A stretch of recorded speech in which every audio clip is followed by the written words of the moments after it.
So main credit goes to him only because మీరు అలా తయారు చేస్తే నాకు అవకాశం అలా చేయడానికి చేసేవాడిని నైట్లో అక్కడ యూఎస్ టైమింగ్స్ కదా మన వాళ్ళ కోసం మళ్ళీ అలారం పెట్టుకుని 1 గంటకో 2 పెట్టుకుని లేచి అప్పుడు ఆ టైంలో చేస్తాడండి. ఏంటి సార్ రిలీజ్ డేట్ ఫిక్స్ చేశారంట, నాకేమో టైం తక్కువ ఇచ్చారు, మీరేమో శుభ్రంగా నెల షూటింగ్లు చేసుకుంటారు, సినిమా నిలబెట్టేది ఆరారు, దానికేమో నాకు జస్ట్ ఒక 20 రోజులు ఇస్తారు, 20 రోజులు ఇచ్చి నన్ను ఇది ఏంటి సార్ ఇది మీరు చెప్పండి సార్ ఇలా అయితే నేను చేయను, బెదిరింపులేండి బాబు, warning. No, actually in my career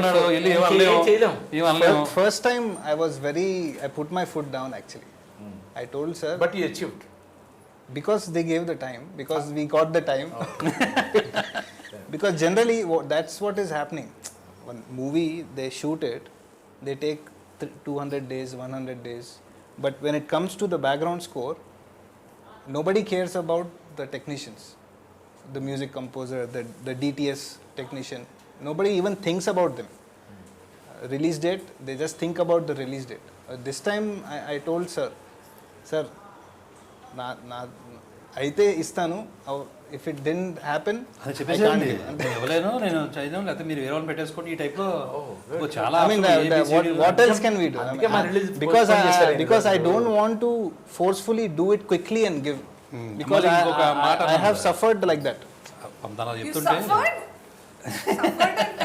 కాదు అది డేట్ తీసేయండి మీ మైండ్ నుంచి, మీరు చేసుకుంటూ వెళ్ళిపోండి. నాకు ఉందండి ఇలాంటి కష్టం, మరి నేను చెప్తే మళ్ళీ డైరెక్టర్గా ఒక చెప్పలేను, మీరు చేసుకుంటూ వెళ్ళిపోండి, అదే దారి చూపిస్తుంది అన్నట్టు. అలా దారి చూపించిందండి, టైం దొరికేసిందండి అంతే. ఇప్పుడు మటు కామ్గా ఉన్నాడు, ఇప్పుడు మా ఫోన్లో ఏం చేయట్లేదు, ఇంకా వర్క్ చేస్తాడు. అందరికంటే హీరోకే టెన్షన్, మిక్కీ గారు ఎప్పుడు ఇస్తారు సార్, ఎప్పుడు సార్ మన సినిమా రిలీజ్. నేను రోజు చోటగారికి ఫోన్ చేసి సార్ ఏంటి సార్ పరిస్థితి, సినిమా రిలీజ్ అవ్వాలా, టెన్షన్ అవుతుంది సార్. ఫస్ట్ అంటే ప్రొడ్యూసర్ గారు తరపున కదండి, బట్ తూచి ఇలాగా మనల్ని సాటిస్ఫై చేయాలి ఒక టైంలో, మళ్ళీ బాగా ఏం చెప్తారు, ఈ రెండు జాగ్రత్తగా బ్యాలెన్స్ చేసి మాట్లాడాలి. మొదట నాకు వచ్చిన డౌట్ ఐ మీన్ అంటే ప్రొడ్యూసర్ సైడ్ అని కాదు కానీ సినిమా అయిపోయింది కదా సార్, మనం ఇంత బాగా తీసాము, జనాలకు చూపించాలని ఎక్సైట్మెంట్ నాలో అసలు బాగుండే.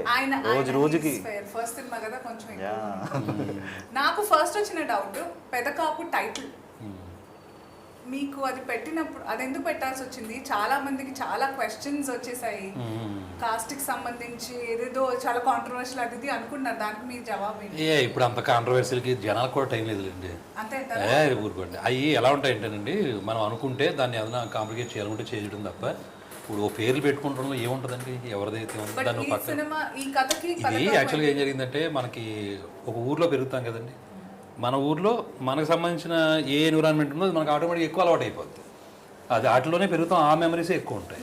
సో ఆటోమేటిక్గా మా ఊర్లో ఏముంటుంది, సేమ్ కమ్యూనిటీ మెంబర్స్ ఎక్కువ ఉండొచ్చు, అలాగే చుట్టుపక్కలంతా చూసే ఎన్విరాన్మెంట్ అలాగే ఉండొచ్చు, అందులో ఈ పేర్లు వింటూ ఉంటాం.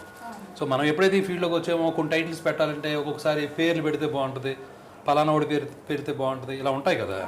సో అలా అనుకున్నప్పుడు ఒక్కొక్కసారి ఇన్స్పిరేషన్ వస్తూ ఉంటుంది, ఈ పేరు బాగుందిరా ఇలాంటి, వీడి పేరు పెట్టాలి, సలా సుబ్బారావు అని ఎవడో ఉంటాడు, వీడి పేరు పెట్టేద్దాం కామన్ మ్యాన్ లాగా, ఇలా రకరకాల థాట్స్ అండి. అలా అనుకుంటున్న ఒకసారి ఏమనిపిస్తుంది అంటే, ఎప్పటి నుంచో ఉండేది ఈ దోనెల పెదకాపని మా ఊర్లో ఇంటి పేర్లతో సహా ఉంటాయి, మార్చెట్టి పెదకాపని ఇలాగ ఉంటాయి అన్నమాట.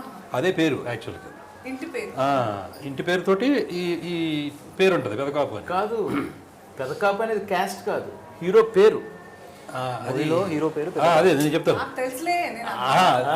కాదు కదా. అప్పుడు ఏమవుతుంది, ఆ పేరు పెట్టుకోవాలనుకుంటాం కదా. సో ఈ పేరు బాగానే ఉంటుంది కదా, బాగానే ఉంటుంది, నాకు కొంచెం డౌట్ ఉండేది, ఇలా పెడితే ఒక సైడ్కి వెళ్తామా ఏంటి అనేది ఉంటుంది. బట్ ఇప్పుడు ఎవరు వాళ్ళకి ఇష్టమే ఉంటుంది కదండి. ఇప్పుడు మనం ఎప్పుడు కూడా ఒకటి రాంగ్ ఇది జరుగుతూ ఉంటుంది. ఇప్పుడు క్యాష్ ఫీలింగ్, ఆ ఫీలింగ్లా చూస్తే తప్పు, బట్ నువ్వు ఆ కమ్యూనిటీ ఉన్నప్పుడు దాన్ని గౌరవించడం తప్పే ఉంటుంది. అలాగే అందరూ బాగుండాలని కదా అవి పెట్టింది. ఎందుకంటే ఇప్పుడు స్కూల్లో స్క్వాడ్లు ఎలా ఉంటాయో అలాగే ఇది కూడా, ఎవరి కాళ్ళు గ్రూపుల కింద ఉండి ఎవరి కాళ్ళని కాపాడుకుంటూ అందరూ కలిసి ఉండండి అనేది పాయింట్ అనమాట. ఈ పర్టికులర్ దాంట్లో పెట్టిన దాంట్లో ఏంటంటే, ఈ పేరు పెడదాం ఆ పేరు పెడదాం రకరకాలుగా ఉంటూ ఉంటాయి. ఈవెన్ సీతమాటలో కూడా చాలామంది పేర్లు పెట్టి ఉంటాను నేను, అది మా ఊరోళ్ళ పేర్లు, అది ఏదో ఒకే అక్షరాలతో ఉండదు, చాలామంది ఉంటాయి అలాంటివి కూడా. సో ఇక్కడ సరే దీనికి ఈ పేరు పెడదామా వద్దా అన్న ఆలోచన ముందైతే లేదండి ఈ సినిమా వరకు. ఇదేదో కొంచెం కన్నా అనుకున్నాం ఫస్ట్ యాక్చువల్గా, అదే కదా ఒక ప్రతి ఇంట్లో పిలుచుకుంటాం కదా కన్నా అని, అలా పెట్టేద్దాము అనుకున్నాం అనమాట. గొల్లల మామిడాడని ఒక ఊరు వెళ్ళారండి, లొకేషన్ గొల్లల మామిడి కాకినాడ దగ్గర ఉంటుంది. ఆ గొల్లల మామిడాడ దగ్గరికి వెళ్తే అక్కడ నేను లొకేషన్ చూస్తుంటే బస్ స్టాండ్ జ్ఞాపకార్థం అని ఎవరో ఒకరి పేరు మీద కడతా ఉంటారు కదా, అలా ఒకటి ఉంది అక్కడ. నాకు పేరు గుర్తులేదు కానీ ఏదో వెంకటరామరెడ్డి సమ్ బిగినింగ్ ఏదో సత్య అలా ఏదో ఉంది, బ్రాకెట్లో జ్ఞాపకార్థం అని పెదకాపు అని ఉంది. అప్పుడు నాకు కింద ఉన్న వాళ్ళని అడిగాను, అక్కడున్న ఆ ఊరు పెద్దవాళ్ళు ఎవరు ఉంటే, ఏమండి ఈ పేరు రెడ్డిలో కూడా ఉంటుందా అని అడిగాను. అదేమి క్యాస్ట్ కాదు బాబు, ఒకప్పుడు మున్సిపల్ కర్నాల్ లాగా అదొక టైటిల్, అది 10 మందికి పని ఇచ్చి ఆడు పనిలోకి దిగితే సేలోకి అని అంటే సర్పంచ్ అంటే అది మళ్ళీ ఎలక్టెడ్గా ఉంటుంది. బట్ అదొక ఏ క్యాస్ట్లో అయినా ఎక్కడైనా కానీ 10 మంది పని ఇచ్చి ఆడు కూడా దిగాడు అనుకోండి పనిలోకి, అలా కష్టపడేవాడిని, ఓ నాయకుడిగా ఉండేవాడిని.